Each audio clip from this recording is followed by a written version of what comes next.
Please press bell icon to subscribe to my channel Seema Gautam for more videos. For part 1 of this video, you can see the link given in the description box. Hello everyone, here I am back with part 2 of India political and physical features. In this we are going to learn about the northern mountains, the Great Northern Plains and the Peninsular Plateau. Before moving ahead, I'll give recap of the part 1. India along with its neighboring countries like Pakistan, Bangladesh, Bhutan, Nepal, Sri Lanka and Maldives is called Indian subcontinent. Together, it forms a well-defined geographical unit and it's a peninsula completely isolated from mainland of Asia by a wall of young-fold mountains, the Himalayas. India's vast east, west, and north south extent includes a variety of physical features like high mountains, extensive plains, desert, and plateaus. Broadly speaking, India's physical features can be divided into following physical divisions. That is, the Himalayan mountains or the northern mountains, the northern plains or the Indo-Gangetic plains, the peninsular plateaus, the Great Indian Desert, the coastal plains and the islands. Now we will discuss the Himalayan mountains or the northern mountains in detail. The northern mountain consists of the Himalayas and the hills of northeast India.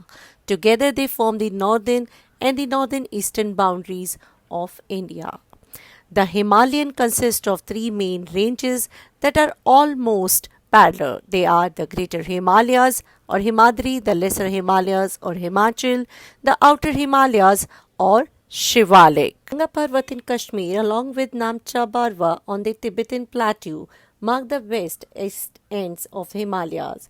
The width of Himalayas varies between 15 and 400 km and they serve as a natural boundary between India and China. As you can see here, many of the passes or gaps found in the Himalayas include Shipkila, Tagala, Nathula, Bomdila, Jilpla, Imisla. To the north of the Greater Himalayas lie another section of ranges called the Trans-Himalayan Ranges.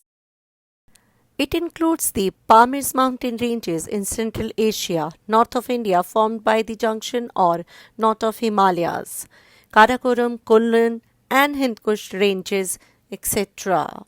The Himalayan forms an arc on its path that helps keep away the cold Arctic winds from reaching the interior tropical landmass and preventing rain-bearing southwest winds from escaping India.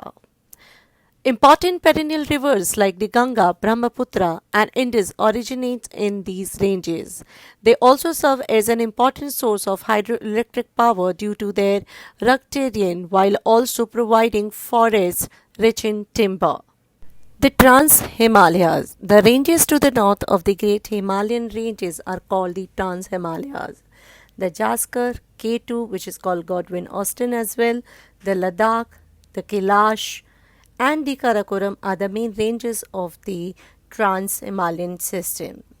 Most of the part of the Himalayan ranges lie in the Tibet and only a part of the Jaskar, K2, Karakoram and Ladakh fall in the Indian territory. The Greater Himalayas, also known as Himadri Ranges. It is a continuous range that consists of the loftiest peaks with an average height of 6,000 meters and have a width of 240 to 320 km. It has the highest peak in the world, Mount Everest, at 8,850 meter. Other lofty peaks are K2 and Kanchenjunga. Prominent ranges of the Greater Himalayas include Mount Everest, Kanchenjunga, Nanga Parbat, and Annapurna. The Brahmaputra marks the eastern border of the Himalayas. The Himalayas bend sharply towards south and form the eastern hills beyond the Dihak. Also known as Purvanchal Ranges, they are a sub-mountain ranges covering North Bengal and northmost parts of the northeastern states of Meghalaya, Manipur, Nagaland, Arunachal Pradesh, Mizoram and Assam. Important peaks of these ranges are Namcha Barwa, Kula Kangri, and Komo Lari. They contains the Patkai, Bam, Naga, Mizo, Garo, Khasi ranges and Jaintia hills. Next, we are going to learn about the Great Northern Plains. The Great Northern Plains lie between the northern mountains in the north and the Peninsular Plateau of India in the south. They extend in a great curve from Punjab in the west to Brahmaputra Valley in the east for a length of about 2,400 kilometers. The plains are of the most productive and densely populated lowlands in the world. These plains have been formed by sediments deposited by the three major rivers, the Indus, the Ganga, and the Brahmaputra and their tributaries.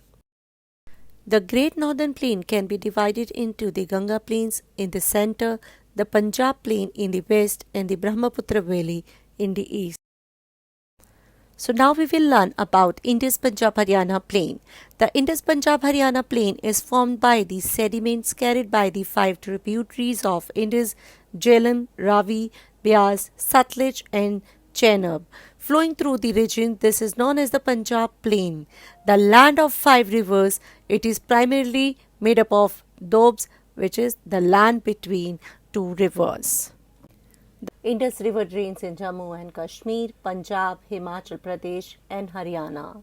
Source of Indus Plain is Mansarovar and it's drained in Arabian Sea.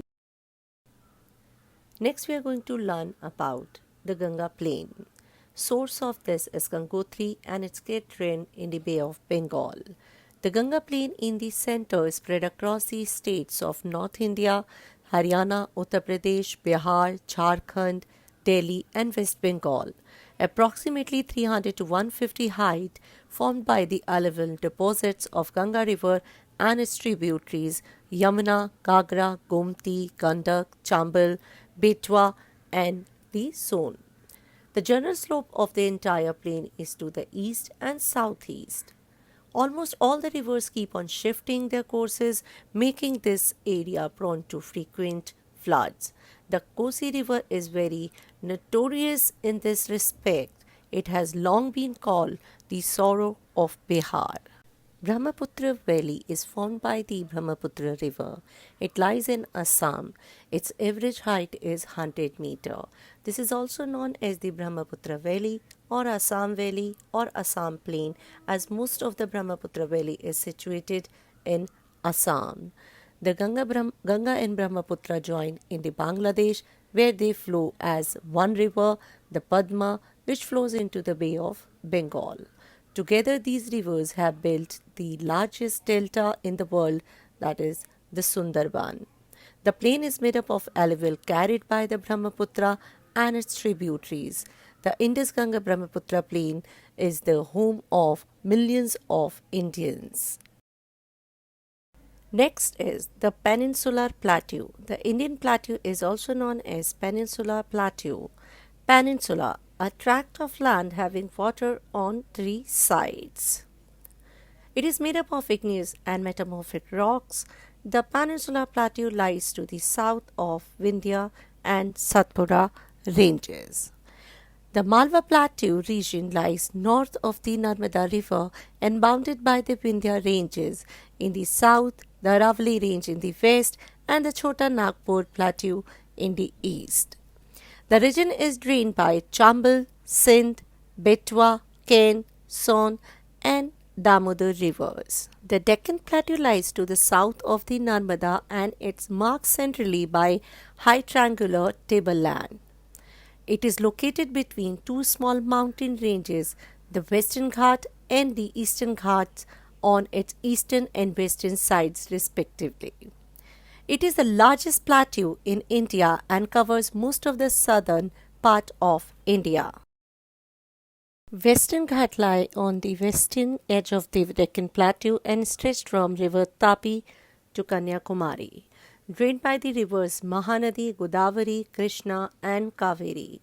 This plateau spans at least 8 Indian states including Madhya Pradesh, Gujarat, Maharashtra, Telangana, Andhra Pradesh, Kerala, Karnataka, and Tamil Nadu. The important peaks of Western Ghats include Kalsubai and Salhar. They are continuous, they are source of rivers that flow across the Deccan. They are steep and rugged. They lie close to Arabian Sea. Several hills located on these ghats such as Nilgiris or the Blue Mountains with highest peak, Doda Beta and Cardamom Hills. Southernmost hill range in India with highest point is Anai Modi. Moving to next, Eastern Ghat. Eastern Ghat extends from Mahanadi River in the north to Nilgiri Hills in the south. The Ghats are discontinuous chain compared to the Western Ghats that run almost parallel to the eastern coastal plains. Hills are smaller and slope gently compared to the Western Ghats. Many non-originated rivers flow through here, draining into the Bay of Bengal. Several hills are located with highest peak is Devadamunda and second highest peak at Mahendragiri near Chilka Lake, Orissa. These hills are famous for sandalwood.